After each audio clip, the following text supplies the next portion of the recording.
Star Wars. That Obi-Wan Kenobi movie may end up debuting on Disney's new streaming service. Oh, hell no.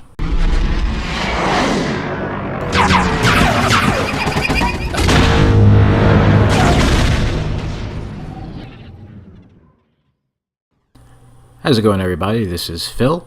I hope everybody's having a good weekend. Happy Sunday to you.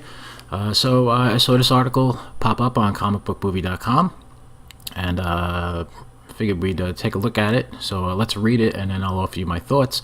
Work may have stalled on Lucasfilm's planned standalone movie for Obi-Wan Kenobi, but a new report points to it now debuting on Disney's streaming service rather than in theaters. Hit the jump for details. Okay, we've been hearing an awful lot about Lucasfilm's plans for future Star Wars movies, with the consensus being that the studio is now reevaluating its plans for spin-offs revolving around characters like Boba Fett and Obi-Wan Kenobi.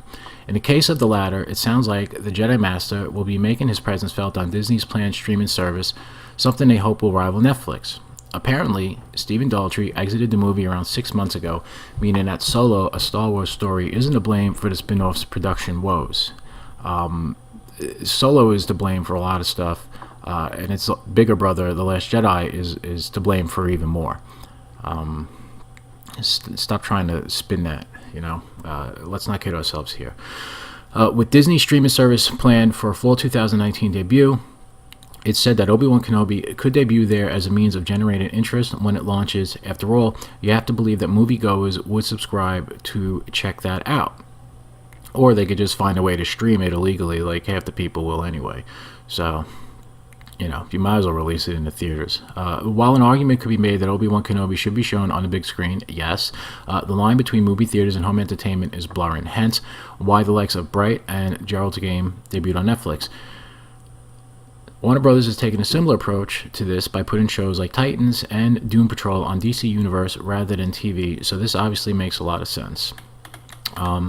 And here we have Ewan McGregor. He is our hero. He is our last and only hope to get the ship right. And, look, a lot of things are going to streaming service. All right. And, look, I find this to be an interesting way to go about producing the Star Wars spin-off movies. The thing that would work to Disney Lucasfilm's advantage is that it would help to insulate whatever exclusive movie they release on the streaming service from the box office scrutiny that, quite honestly, is a way that many people choose to view how well a movie does, and to some extent, the quality of a movie.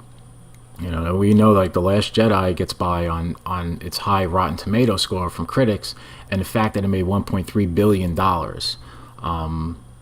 Despite the fact that half the fans skewered that dumpster fire of a film. And, compared to The Force Awakens, it absolutely underperformed at the box office and in Blu-ray sales at home. Not to mention, it essentially broke the fandom. So, if they go to route of releasing movies like Solo, a Star Wars story, straight to a streaming service, the built-in subscription base is already paying for the exclusive content and I guess essentially the budget, and a portion of the marketing is also built right into the subscription exclusivity. Distribution would be instantaneous since, at the flip of a switch, the content could be made available to all subscribers.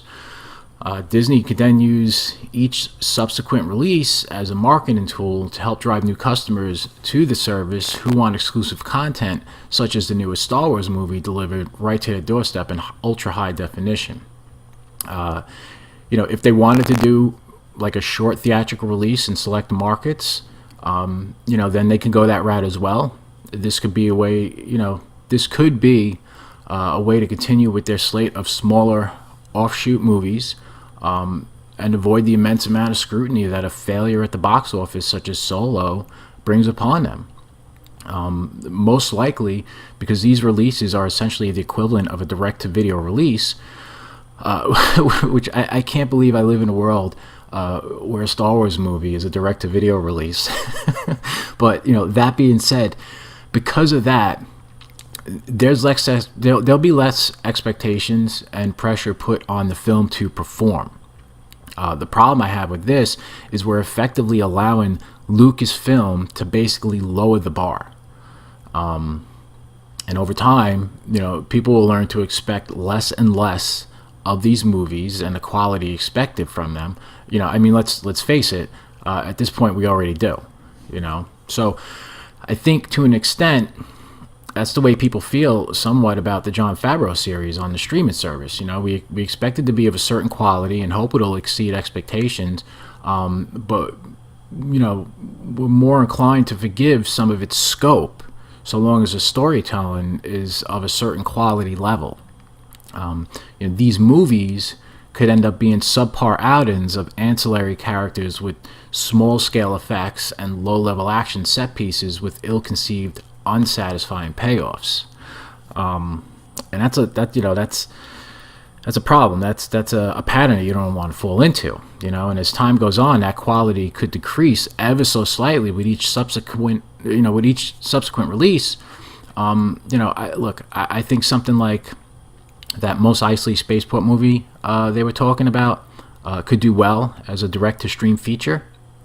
And, one better, if they wanted to go to do something like Tales from the Mos Eisley Cantina or Tales from Jabba's Palace, and set it up like the old Twilight Zone movie or the Creepshow movies, where they have one wraparound story that introduces 4 stories about other characters.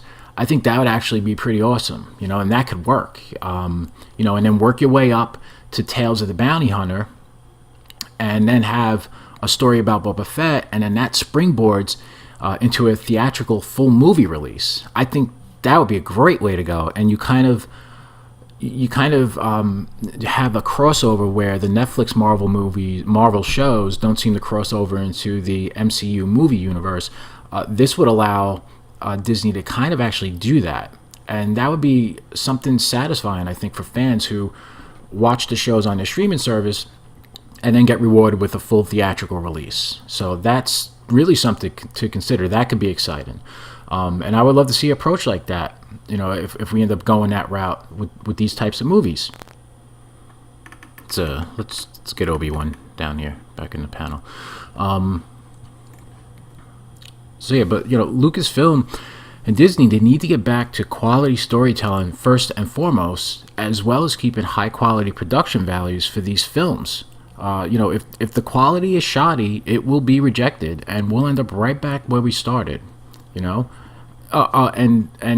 keep the shitty politics and any politics for that matter out of these movies. That is a failed experiment we need to get away from. Go back to allegorical subtext and tell great stories. That's how Star Wars movies work, without alienating people who go to see them. Now I think there's still movies I'd rather see get the big screen treatment, and the Obi-Wan Kenobi movie is tops on my list.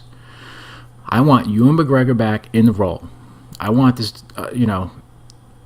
to be the movie that gets everything right and sets Star Wars back down a path of greatness. The first movie should be a self-contained adventure, much in the way A New Hope was, in that it had a definite first, second, and third act, and if it ended there, it felt very much like a satisfying conclusion to the story that was told. Let the strength of the first movie's quality, the fan reaction, desire for more, and of course the box office, dictate the necessity of a sequel. Do not announce whether or not McGregor signed a 1, 2, or 3 picture deal and embargo all the employees from speaking of any such matter, and even sign an NDA, to keep it under wraps. Get back to the secrecy for the benefit of the fans and allow them to be excited and curious again. Like they were when the original movies took the world by storm. And by all means, you absolutely have to, and I mean it's absolutely imperative, get Dave Filoni involved in this project. I'll say it again and I'll bang on my desk. Get Dave Filoni involved in this project as a high-level creative consultant. Outside of George Lucas himself, no other storyteller has worked more with and knows better the character of Obi-Wan Kenobi. You know, his assistance and participation on this project is paramount. There's just no other way to put it. Have somebody take the reins for him on the new animated show, Star Wars Resistance, if need be. You give us an Obi-Wan Kenobi movie starring Ewan McGregor and attach Dave Filoni to it as an assistant director or an executive consultant, and watch how quick that overwhelming positive fan reaction and response and hype for a movie like that comes flooding through the doors.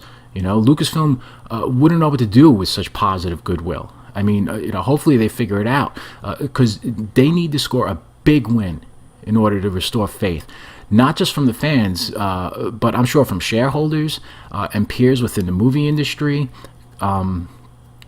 Because from the outside looking in, Disney, Lucasfilm, they look like a complete disaster of a company with no idea what it's doing and how to go about fixing the mess it finds itself in. So get that Obi-Wan movie back on track and throw everything worth anything at that film to get it right. And I mean get it right. Get it right. Do not F that up. Okay? After everything that's happened, this is the shot to right the ship. Episode 9, that's just a lame duck sequel serving office after the trilogy was assassinated by John Wilkes Johnson in a theater. We're just waiting for it to finish out the term and be over so we can move on to something better. It's done, And speaking of which, pull the plug on the Rian Johnson trilogy already. Nobody. I don't know how many times I have to say this. Nobody wants those certain pieces of shit, and anybody who claims to want them, they probably have no idea what they really want, and they shouldn't be trusted with sharp objects or laces in their shoes or the use of any power tools. Just get away from anything that you could hurt yourself with. Look, let's see what D&D have in store, after that. And then, they can get to a place where, managing releases between the streaming service and actual theatrical runs can work side by side and allow Disney's Lucasfilm to hopefully get a handle on things and better manage their slate and hopefully return things back to the level of quality storytelling we've all come to desire and expect from a Star Wars production. So I don't know. What do you guys think? Could this be the right approach for Lucasfilm going forward? Is it at least a start in the right direction? With a little bit of tweaking, could this be the way to go to getting back to a quality product? Or do you think it's just too late at this point and Star Wars is a little bit dead? I like to hope that there's a pulse. Maybe we can get it back. So please, if you like this video, hit the like button and feel free to comment below. And if this is your first time here, please consider subscribing. Hit that little bell so you'll be notified the next time a video goes up. And anyway, that's all I got for now, guys. As always, thanks for watching. Be happy, be safe, be healthy, and I will catch you all next time. Have a great day. Bye-bye.